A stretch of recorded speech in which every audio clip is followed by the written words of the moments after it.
இயேசு கிறிஸ்து தான் இந்த யூதர்களையும் புறவினத்தாரையும் பிரிச்சே வச்சார். ஏன்னா இவங்க மாற்றிடுவாங்க அப்படின்றதுக்காக வேண்டி.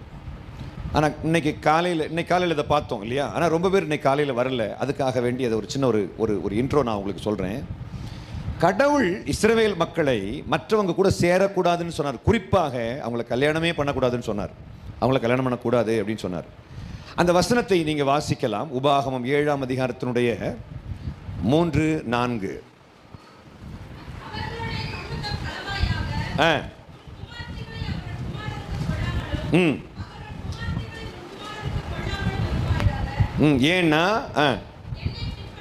ஏன்னா அவர்கள் என்னை பின்பற்றாமல் விலக பண்ணுவார்கள். அப்பொழுது கர்த்தருடைய கோபம் உங்கள் மேல் மூண்டு சீக்கிரத்தில் அழிக்கும். அதனால நீ அவங்களுக்கு பொண்ணு கொடுக்கவும் கூடாது, பொண்ணு எடுக்கவும் கூடாது அப்படின்னு சொல்றாரு. கொடுத்துட்டேன்னா அவங்களுடைய விக்கிரக ஆராதனைக்கு உன்னுடைய பிள்ளைகளை கொண்டு போயிடுவாங்க அப்படின்னு ஆண்டவர் சொல்கிறார். இப்போ பிரிஞ்சிருக்கு. அதனால தான் பார்த்தீங்கன்னா கொர்நேலியுடைய வீட்டில் வந்து பேதுரு வரும்போது பேதுரு கொர்நேலியுகிட்ட சொல்றாரு பாருங்க. அப்போஸ்தலர் 10ஆம் அதிகாரம் 28வது வசனத்தை வாசிக்க கேட்போம்.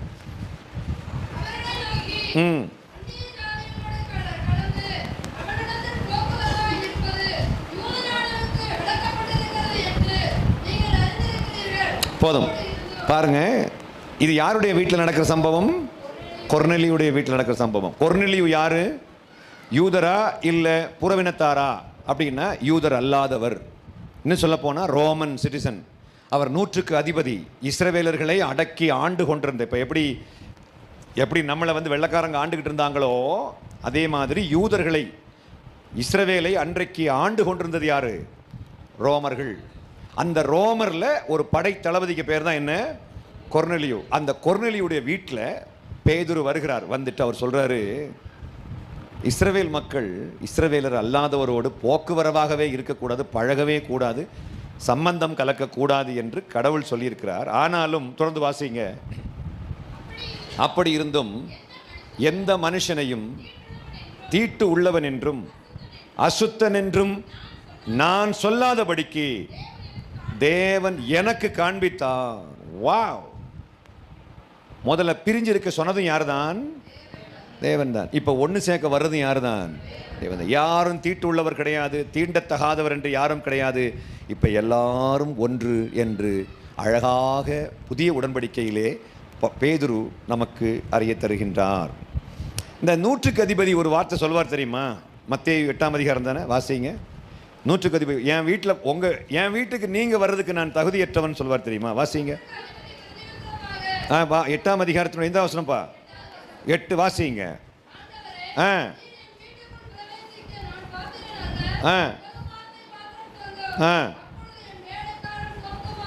என் வீட்டுக்குள்ள நீங்க பிரவேசிப்பதற்கு நான் தகுதியற்றவன், நான் பாத்திரன் அல்ல அப்படின்னு அந்த 100க்கு அதிபதி. கொர்நேலியும் யார் தான்? கொர்நேலியும் யார் தான்? 100க்கு அதிபதி. 100க்கு அதிபதினா எந்த? அந்த ரோம படையில உள்ள 100க்கு அதிபதி. அப்போ அவர்கள் ரோமர்கள் ஆனதுனால இந்த 100க்கு அதிபதி என்ன சொல்கிறார்? என் வீட்டுக்குள்ள வர்றதுக்கு, நீர் என் வீட்டுக்குள்ள வர்றதுக்கு நான் தகுதியற்றவன் என்று சொல்கிறார். ஏனென்றால் ரோமர்கள் இஸ்ரவேல் மக்களை ஆண்டாலும் இஸ்ரவேல் மக்களுக்கு வீட்டுக்குள்ள போறதுக்கு அவங்களுக்கு உரிமை கிடையாது. அந்த உரிமை மறுக்கப்பட்டிருந்தது. நீங்க அங்க நின்றுக்கிட்டு சொல்லுங்க, நாங்க குணமடைஞ்சிருவோம், என் வேலைக்காரன் சுத்தமாயிருவான் அப்படின்னு சொல்றாரு. என் வீட்டுக்குள்ள வர்றதுக்கு நான் தகுதி இல்லாதவன். அதனால தான் அவர் அப்படி சொல்றாரு. ஆக்சுவலா ஏன்னா இவங்க கூட சேரக்கூடாது. அதனால தான் நான் ஏற்கனவே சொன்னேன், ஆபிரகாம் தன்னுடைய மகனுக்கு பொண்ணு பார்க்கும்போது இஸ்ரவேல் இல்லை போய் கல்யாணம் பண்ணணும், இந்த கானான் தேசத்தில் கல்யாணம் பண்ணக்கூடாது. ஏன்? கானான் தேசத்து மக்கள் என்ன வணங்கி கொண்டிருந்தவர்கள்? சிலைகளை வணங்கி கொண்டிருந்தவர்கள். ஆனால் நாம் ஆபிரகாம் ஈசாக்கை பார்த்து அப்படி சொன்னார். ஈசாக்கு யாக்கோபை பார்த்தும், யாக்கோபுக்கு பொண்ணு பார்க்கும்போது அவர் அப்படி தான் பார்க்குறார். நீ வேற யாரையும், யாக்கோப் 28 ஆதியாகமம் 28ஆம் அதிகாரம் முதல் 2 வசனங்களை பார்க்கலாம். யாக்கோபு ஈசாக்கு யாக்கோபை அழைத்து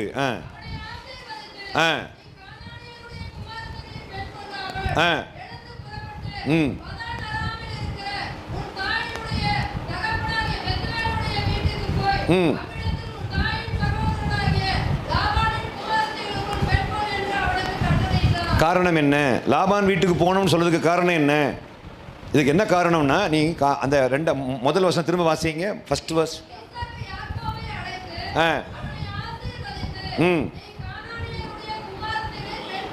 போதும். யாரை கட்டினா என்ன, ஏங்க ஒரு பொண்ணு கட்ட போறேன், யாரை கட்டினா என்ன அப்படின்னு ஆண்டவர் அங்க சொல்லல. நீ கானானியனுடைய புத்திரிகள் யாரையும் கல்யாணம் பண்ண கூடாது அப்படின்னு அவர் சொல்லிட்டார். கானானியர்கள்ல யாரையும் நீ கல்யாணம் பண்ண கூட. ஏன் காரணம் என்ன அப்படின்னா, அவர்கள் ஈசாக்கை என்ன பண்ணுவாங்க, யாக்கோபை என்ன பண்ணுவாங்க, சிலை வழிபாட்டுக்கு கொண்டு சென்று விடுவார்கள் என்ற ப்ராபபிலிட்டி மனசுக்குள்ள இருக்கிறதுனால தான் அவங்கள கல்யாணம் பண்ண. அப்படி ஒரு ராஜாவே மாறி போயிட்டார். அந்த ராஜா பேர் சொல்லுங்களேன். ஏங்க உலகத்திலேயே ஞானமுள்ள ராஜா யாரு? அவன் செய்த ஞானங்கட்ட வேலை என்னது? நாசமாக போனதுக்கு காரணம் என்ன? கல்யாணத்தில் மட்டும் நீ கரெக்டாக இருந்துட்டேன்னு வச்சுக்கோயேன், நீ பெரிய ஆள்னு அர்த்தம். சாலமோனை விட ஞானமான ஆள் இன்னைக்கு வரைக்கும் யாருமே கிடையாது. அவரை விட ஞானமான ஒரு அரசியல்வாதி இந்த உலகத்தில் வேற யாருமே இல்லை. இஸ்ரவேலை அரசாண்ட சாலமோன் தான் உலகத்திலேயே மிகப்பெரிய ஞானி. இன்னைக்கு வரைக்கும் வேற எந்த ஞானியும் கிடையாதுங்க. அவ்வளவு தூரத்துக்கு ஞானமாக இஸ்ரவேலை அரசாண்டிருக்கிறார். அந்த சாலமோன் என்ற ஞானியுடைய வாழ்க்கையில் நடந்த சம்பவம் என்ன தெரியுமா? அவர் பல தடவை கடவுள் சொல்லியும் நீ அவனை கல்யாணம் பண்ணாத, அவங்களை கல்யாணம் பண்ணக்கூடாதுன்னு சொல்லியும் அவர் பெண்களை மாற்றி திருமணங்கள் செய்ததுனால, வேறு மார்க்கத்து மக்கள் பெண்களை திருமணம் செய்ததுனால அவருடைய சிங்காசனத்தை அவர் இழந்து போனார், அவருடைய மகிமையை அவர் இழந்து போனார் என்றெல்லாம் நாம் வேதாகமத்திலே வாசிக்கின்றோம். நல்ல கவனமாக நம்ம கவனிக்க வேண்டும். அவருடைய ராஜ்யபாரம் அவரை விட்டு விலகி போனதுக்கு காரணம் என்ன அப்படின்னா, கடவுளால் கொடுக்கப்பட்ட அந்த ராஜ்யபாரத்தை அவன் இழந்ததுக்கு காரணம் அவருடைய கல்யாணம் சரியில்லை. அதனால 1 ராஜாக்களுடைய புஸ்தகம் 11ஆம் அதிகாரத்தினுடைய ஆரம்பத்திலிருந்து வாசிங்களா. ஒரு நிமிஷம். 1 ராஜாக்கள் 11ஆம் அதிகாரத்தினுடைய ஆரம்பத்திலிருந்து. ராஜாவாகிய சாலமோன் பார்வோனின் குமாரத்தியை நேசித்ததும் அல்லாமல் மோவாபியரும் அம்மோனியரும் ஏதோமியரும் சீதோனியரும் ஏத்தியரும் ஆகிய அந்நிய ஜாதியாரான அநேக ஸ்திரீகள் மேலும் ஆசை வைத்தான். கர்த்தர் இஸ்ரவேல் புத்திரரை நோக்கி, நீங்கள் அவர்கள் அண்டைக்கும் அவர்கள் உங்கள் அண்டைக்கும் பிரவேசிக்கலாகாது. அவர்கள் நிச்சயமாய் தங்கள் தேவர்களை பின்பற்றும்படி உங்கள் இருதயத்தை சாய பண்ணுவார்கள் என்று சொல்லி இருந்தார். சாலமோன் அவர்கள் மேல் ஆசை வைத்து அவர்களோடு ஐக்கியமாய் இருந்தான். அவனுக்கு பிரபுக்கள் குலமான 700 மனையாட்டிகளும் 300 மறுமனையாட்டிகளும் இருந்தார்கள். அவனுடைய ஸ்திரீகள் அவன் இருதயத்தை மனைவிகள் அவருக்கு 1000 பேர். சொல்லுங்க, வாசிங்க. அவனுடைய ஸ்திரீகள் அவன் இருதயத்தை வழுவி போக பண்ணினார்கள். சாலமோன் வயது சென்ற போது அவனுடைய மனைவிகள் அவன் இருதயத்தை அந்நிய தேவர்களை பின்பற்றும்படி சாய பண்ணினார்கள். என்ன புரியுது இப்போ? அந்நிய தேவர்கள். காரணம் என்ன? என்ன பண்ணார்ப்பா? என்ன சாலமோன் என்ன தப்பு பண்ணாரு? சாலமோன் என்ன தப்பு பண்ணார்ப்பா? அந்நிய மதத்தை விக்கிரகாராதனக்காரங்களை இவர் கல்யாணம் பண்ணதுனால இவர் வயசாகும் போது அந்த ஸ்திரீகள் இவரை டேக் ஓவர் பண்ணிட்டாங்க, இவரை கூட்டிட்டு போயிட்டாங்க. எதுக்கு? விக்கிரகாராதனைக்கு கொண்டு போயிட்டாங்க. நடந்த சம்பவம் என்ன? தொடர்ந்து வாசிங்க. அதனால் அவனுடைய இருதயம் அவன் தகப்பனாகிய தாவீதின் இருதயத்தை போல தன் தேவனாகிய கர்த்தரோட உத்தமமாய் இருக்கவில்லை. பாருங்க, அவருடைய இருதயம் தாவீதை பற்றி ஆண்டவர் என்ன சொன்னாரு? Man after my own heart, என்னுடைய இருதயத்துக்கு ஏற்றவன் என்று சொன்னார். தாவீதும் தப்பு பண்ணவர் தான். ஆனால் அந்த தப்பு எல்லாம் பண்ணின உடனே அந்த தப்புன்னு உணர்ந்து டக்குன்னு வெளியே வந்துடும். ஆட்டுக்குட்டி மாதிரி வெளியே வந்துடுவார். அழுது புலம்பி ஐயோயோயோ மன்னியும் ஆண்டவரை சொல்லி வெளியே வந்துடுவார். ஆனால் பண்ணி மாதிரி அங்கேயே கிடக்கிறவன் தன்னுடைய ஸ்தானத்தை மறந்து அந்த நாத்தம் பிடிச்சி அந்த சாக்கடையிலேயே கிடந்துட்டு இருப்பான்னு வச்சுக்கோங்களேன். கடவுள் அவனை ஆஸ்வதிக்க முடியாது. தொடர்ந்து வாசிங்கம்மா. சாலமோன் சீதோனியரின் தேவியாகிய அஸ்தரோத்தையும் அம்மோனியரின் அருவருப்பாகிய மில்கோமையும் பின்பற்றினான். சாலமோன் தன் தகப்பனாகிய தாவீதை போல கர்த்தரை பூரணமாய் பின்பற்றாமல் கர்த்தரின் பார்வைக்கு பொல்லாப்பானதை செய்தான். அப்பொழுது சாலமோன் எருசலேமுக்கு எதிரான மலையிலே மோவாபியரின் அருவருப்பாகிய காமோசுக்கும் அம்மோன் புத்திரரின் அருவருப்பாகிய மோலேகுக்கும் மேடையை கட்டினான். இப்படியே தங்கள் தேவர்களுக்கு தூபம் காட்டி பலியிடுகிற அந்நிய ஜாதியாரான தன் ஸ்திரீகள் எல்லாருக்காகவும் செய்தான். தொடர்ந்து வாசிங்க. ஆகையால் இஸ்ரவேலின் தேவனாகிய கர்த்தர், தான் மிக முக்கியமானது, இஸ்ரவேல் தேவனாகிய கர்த்தர் சாலமோனுக்கு 2 விசை தரிசனமாகி 2 விசை தரிசனமாகி அந்நிய தேவர்களை பின்பற்ற வேண்டாம் என்று கட்டளையிட்டு இருந்தும் அவன் கர்த்தரை விட்டு தன் இருதயத்தை திருப்பி அவர் கற்பித்ததை கைக்கொள்ளாமல், எல்லா சாமியும் ஒரே சாமிதான் என்று சொல்லிக் கொண்டு கைக்கொள்ளாமற் போனதினால் கர்த்தர் அவன் மேல் கோபமானார். தொடர்ந்து வாசிங்க. ஆகையால் இதெல்லாம் நமக்கு நல்ல கர்த்தர் சாலமோனை ஒரு நிமிஷம் இதெல்லாம் நீங்க நுட்பமா தெரிஞ்சு கொள்ள வேண்டிய மிக முக்கியமானது.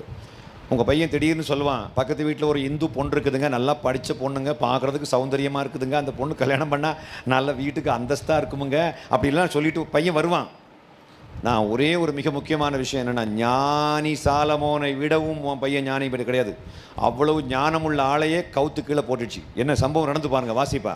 ஆகையால் கர்த்தர் சாலமோனை நோக்கி, நான் உனக்கு கட்டளையிட்ட என் உடன்படிக்கையையும் என் கட்டளைகளையும் நீ கைக்கொள்ளாமற் போய் இந்த காரியத்தை செய்தபடியினால் ராஜ்யபாரத்தை உன்னிடத்திலிருந்து பிடுங்கி அதை உன் ஊழியக்காரனுக்கு கொடுப்பேன். ஆகிலும் உன் தகப்பனாகிய தாவீதின் நிமித்தம் நான் அதை உன் நாட்களில் செய்வதில்லை, உன் குமாரனுடைய கையில் நின்று அதை பிடுங்குவேன். 11 முடிஞ்சதா? 11 வரை முடிஞ்சதுல? 12 முடிஞ்சிச்சு. பாருங்க நடந்த சம்பவம் தெரியுமா? தாவீது எதுக்காக வேண்டி கிறிஸ்துவை அறிந்தவர்களை கல்யாணம் பண்ணணும் அப்படின்னு இன்னைக்கும் சபையில் ஊழியக்காரங்க சொல்றதுக்கு காரணம் என்ன? அநேக ஊழியக்காரங்க கூட கஞ்சாடையா விட்டுருவாங்க, சரி கட்டுறேன்னா கட்டிட்டு போ அப்படின்னு. ஏன் தெரியுமா? அன்னைக்கு பார்த்த ஒரு பொண்ணுக்கிட்ட அந்த பொண்ணு என்ன கால் பண்ணி, என்னால் அவனை மறக்க முடியல அங்கிள் அப்படின்னு. ஆனால் அந்த பொண்ணுக்கு கல்யாணம் பண்ண நினைக்கக்கூடிய பையன் கர்த்தருடைய பிள்ளை கிடையாது, அவன் விசுவாசி கிடையாது. அந்த பொண்ணு சொல்லுது, என்னால் அவனே மறக்க முடியல அங்கிள். இல்லைம்மா, அவன் உன் ஆள் கிடையாது, நீ கட்ட வேண்டிய ஆள் அவன் கிடையாது, அவன் வேற ஆள், அவன் கர்த்தருடைய பிள்ளையே கிடையாது, அவன் விசுவாசியே இல்லையே. ஐம் சாரி அங்கிள், என்னாலே அவனே மறக்க முடியல அங்கிள். அப்புறம் ஒரு 6 மாதத்துக்கு பிறகு திரும்ப கால் பண்ணேன், அங்கிள் என்னை விட்டுட்டு ஓடிட்டு அங்கிள். அன்னைக்கு நான் படிச்சு சொன்னேன், அவன் உன் ஆள் கிடையாது. சிங்கிளா இருந்த அந்த பாப்பாவை டபுள் ஆக்கிட்டு போயிட்டான். காரணம் என்ன? அந்த பொண்ணை தாயாக்கி விட்டு போயிட்டான். அந்த பெண்ணை தாய்மை அடைய செய்து விட்டு போய்விட்டார். ஓடிட்டான், அவளை முடிஞ்சு போச்சு, அவன் வந்த வேலை முடிஞ்சு போச்சு. இங்கே இப்போ உட்காந்துக்கிட்டு பரலோகமே என் சொந்தமே என்று காண்பேனோ என் இன்பையே, இதெல்லாம் அன்னைக்கு பாடியிருக்கணும். இந்த பக்தி எல்லாம் அன்னைக்கு வந்திருக்கணும். என்னால் மறக்க முடியல அப்படின்னு சொல்ல அந்த டைமில் வந்திருக்கணும். கடவுள்கிட்ட அந்த பக்தி அப்போ வந்திருக்கணும். ரொம்ப கஷ்டமான குரூரமான மக்கள் வாழ்கின்ற பூமி இந்த உலகம். நல்ல ஞாபகத்தில் வச்சுருக்கணும். ஆக்சுவலாக நாம தான் எஸ்கேப் ஆகி ஓடிட்டே இருக்கணுமே தவிர எல்லா மனுஷனையும் கரெக்ஷன் பண்ணுறதுக்காகலாம் நாம் முடியாது. ஆக்சுவலாக நாம் எஸ்கேப் ஆகி ஓடிடணும், அவ்வளோதான். அல்லேலூயா சொல்லலாமா? பிள்ளைகளை பெற்றவர்கள் ரொம்ப கவனமாக இருக்க வேண்டும். ஆமென்.